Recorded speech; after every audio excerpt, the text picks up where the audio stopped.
پھر بھی دل نہیں بھرا. پھر پوچھنے لگے آقا آپ کا مرتبہ اولیاء کرام میں کیا ہے؟ تو سرکار مسعود رضی اللہ تعالیٰ عنہ فرماتے ہیں کہ ایک جگہ دربار لگتا ہے, اولیاء کرام کا جمگھنا ہوتا ہے, سارے لوگ تشریف فرما ہوتے ہیں, دست بستہ حاضر ہوتے ہیں, سب کھڑے رہتے ہیں, سب کھڑے رہتے ہیں, سارے لوگوں کی صفیں بدھی رہتے ہیں, اور اس جگہ پر ایک تخت لگتا ہے, اس تخت پر ایک صاحب جلوہ گر ہوتے ہیں, اور الحمدللہ اس تخت پر مجھے بیٹھنے کی شرف یاد ہے. سبحان اللہ. اس تخت پر میں بیٹھتا ہوں جہاں اولیاء کرام کا گروہ موجود رہتا ہے, اور سب دست بستہ کھڑے رہتے ہیں, سب دست بستہ حاضر رہتے ہیں. وہاں ایک تخت لگتا ہے, اس تخت پر ایک صاحب جلوہ گر ہوتے ہیں, اور اس تخت پر 2 مسند بچتی ہے. کہ 2 مسند, ایک دائیں طرف ایک بائیں طرف, داہنی جانب ایک صاحب جلوہ گر ہوتے ہیں, اور الحمدللہ رب العالمین میں بائیں جانب بیٹھتا ہوں. سبحان اللہ. بیٹھتا ہوں بائیں جانب بیٹھتا ہوں. کچھ دن گزرا, کچھ وقت گزرا, کچھ عرصہ گزرا, پھر سرکار حضرت جار اللہ اسماعیلی رضی اللہ تعالیٰ عرض کرتے ہیں آقا اب بھی وہی جگہ ہے یا بدل گئی؟ اب بھی وہی جگہ ہے یا بدل گئی؟ سرکار مسعود رضی اللہ تعالیٰ ارشاد فرماتے ہیں میرے لال, جو صاحب جلوہ گر ہوا کرتے تھے مسند پر, بیچ میں جو سردار ہوا کرتے تھے, ان کا انتقال ہو گیا ہے, وہ پردہ فرما چکے ہیں. اب جو صاحب داہنی جانب بیٹھا کرتے تھے وہ اب تخت نشین ہیں. اب میں جو ہے اب فقیر کو داہنی جانب بٹھایا جاتا ہے. کچھ دن پھر گزرا, پھر پوچھتے ہیں آقا اب بھی وہی جگہ ہے یا بدل گئی؟ فرماتے ہیں کہ الحمدللہ رب العالمین اب فقیر کا مرتبہ اور زیادہ اللہ نے بڑھا دیا ہے. جس تخت پر جلوہ گر ہوا کرتا تھا میں, اور میں بائیں جانب بیٹھتا تھا, اس کے بعد بائیں جانب بیٹھنے لگا, الحمدللہ رب العالمین اب اس تخت پر میں مسند نشین ہوا کرتا. سبحان اللہ. میں مسند نشین ہوا کرتا. یہ ہے میرے آقا سرکار مسعود رضی اللہ تعالیٰ عنہ کا فیض اور یہ کا مرتبہ انہوں نے ہی فرما دیا تھا. ایسے ہی سید عالم دین نے جو مفسر بھی تھے, محدث بھی تھے, اور فن سپاگیری ہو یا فن عروض ہو یا فن ماخولات و منقولات ہو, سارے فنون سے آراستہ پیراستہ تھے. انہوں نے ہی فرما دیا تھا کہ میری خانقاہ ابھی عروج پائے یا نہ پائے, ابھی تو عوام میں نہیں خواص میں عروج پا رہی ہے, لیکن میرے 8ویں پیڑھی میں میرا ایک ایسا جانشین بنے گا جس کے دم سے میری خانقاہ عوام میں بھی خواص میں بھی مشہور ہو جائے گی, اور اس ذات بابرکت سے لوگ فیض حاصل کریں گے, اور اس سے انسان ہی نہیں بلکہ اجنہ بھی فیض حاصل کریں گے. اور وہ کوئی اور نہیں ہے جن کے بارے میں سرکار مسعودی نے فرمایا تھا انہیں آپ اپنے ماتھے کی نگاہوں سے وہ ہمارے درمیان چلوا رہے ہیں. ان کے بارے میں وقت کے بہت بڑے مفسر, وقت کے بہت بڑے عالم دین اور وقت کے بہت بڑے ولی نے یہ بتا دیا ہے, اعلان فرما دیا ہے کہ میرے گلزار ملت جب جلوہ گر ہوں گے تو عام و خواص میں ہماری خانقاہ کو شہرت مل جائے گی. نعرہ تکبیر, نعرہ رسالت, فیضان سرکار مسعودی, حضور گلزار ملت اسماعیلی دولہا زندہ باد. اور ان کے تشریف لانے سے نہ جانے کتنوں کا فائدہ ہو جاتا ہے, نہ جانے کتنوں کا بھلا ہو جاتا ہے. آپ مشاہدہ کرتے ہوں گے, دیکھتے ہوں گے کہ یہ آتے ہیں تو یہ اپنے فائدے کے لیے نہیں عوام کے فائدے کے لیے آتے ہیں, اور جہاں عوام کا بھی فائدہ ہوتا ہے, خواص کا بھی فائدہ ہوتا ہے. جس کی جانب نگاہ پڑ جاتی ہے تو جس کی جانب نگاہ پڑتی ہے ایسی نگاہ ڈال دیتے ہیں کہ دل کی دنیا بدل جاتی ہے. کیوں بدل دیتے ہیں یہ دل کی دنیا؟ اس لیے کہ اعلیٰ حضرت نے فرما دیا ہے تیری نسل پاک ہے, بچہ نور کا, تو ہے عین نور, تیرا سب گھرانہ نور کا. یہ وہ مہینہ جسے نبی النور شریف کہتے ہیں. آج نور کی اولاد کو دیکھیں, الحمدللہ آپ خوش ہو جائیں. ان کے والد گرامی کا بھی نام نور احمد, سرکار سیدنا نور احمد سیف اللہ باستی اسماعیلی رضی اللہ تعالیٰ عنہ ہے. اسی لیے تو اعلیٰ حضرت نے فرما دیا تیری نسل پاک میں ہے بچہ نور کا, تو ہے عین نور, تیرا کا سب گھرانہ نور کا. اور حقیقت میں یہ اپنا اگر جلوہ دکھا دے, اپنا پردہ اٹھا دے, اپنے آپ کو ظاہر فرما دیں, تو کسی کے اندر اتنی ہمت نہیں ہے کہ وہ اسٹیج پر کھڑے ہو کر کے تقریر کر سکے. اتنا روب پیدا ہو جائے گا, اتنا جلال پیدا ہو جائے گا. لیکن آقا نے اپنے آپ کو چھپا کے رکھا ہے, پردہ ڈال کے رکھا ہے, اور بتا دیا ہے کہ دل کے آئینے میں ہے تصویر یار, جب ذرا گردن جھکائی تھی. اور یہ ان کی کرم نوازش ہے، اور جو میں کچھ بولتا ہوں یہ سب میرے آقا سرکار گلزار ملت کا فیض ہے، سرکار گلزار ملت کا کرم ہے۔ اللہ تبارک و تعالیٰ کی بارگاہ میں دعا ہے ناچیز سے بولنے میں کوئی خامی کو غلطی سے معاف فرمائے، اور سرکار گلزار ملت کی محبت ہم سب کے دل میں سچی سچی پیدا فرما دے۔ آخر دعوانا الحمدللہ رب العالمین، السلام علیکم و رحمۃ اللہ۔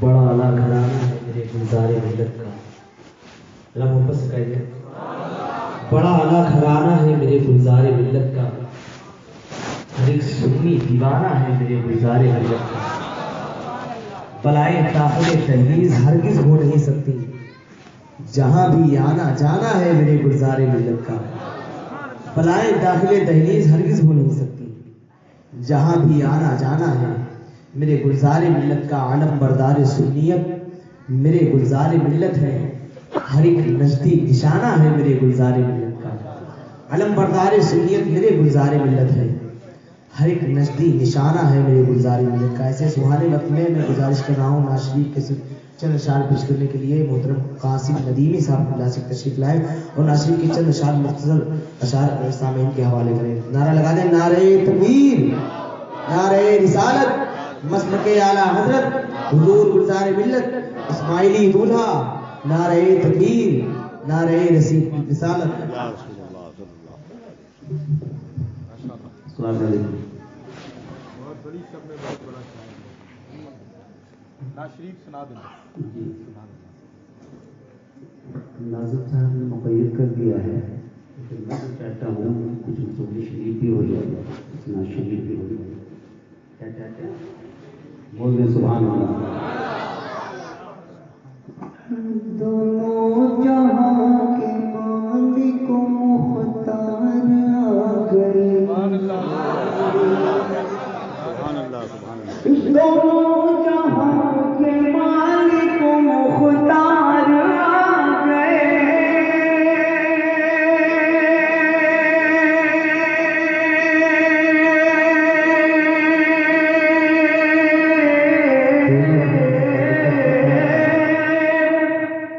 دونوں جہاں کے مالک و مختار آ گئے، سرکار آ گئے میرے سرکار۔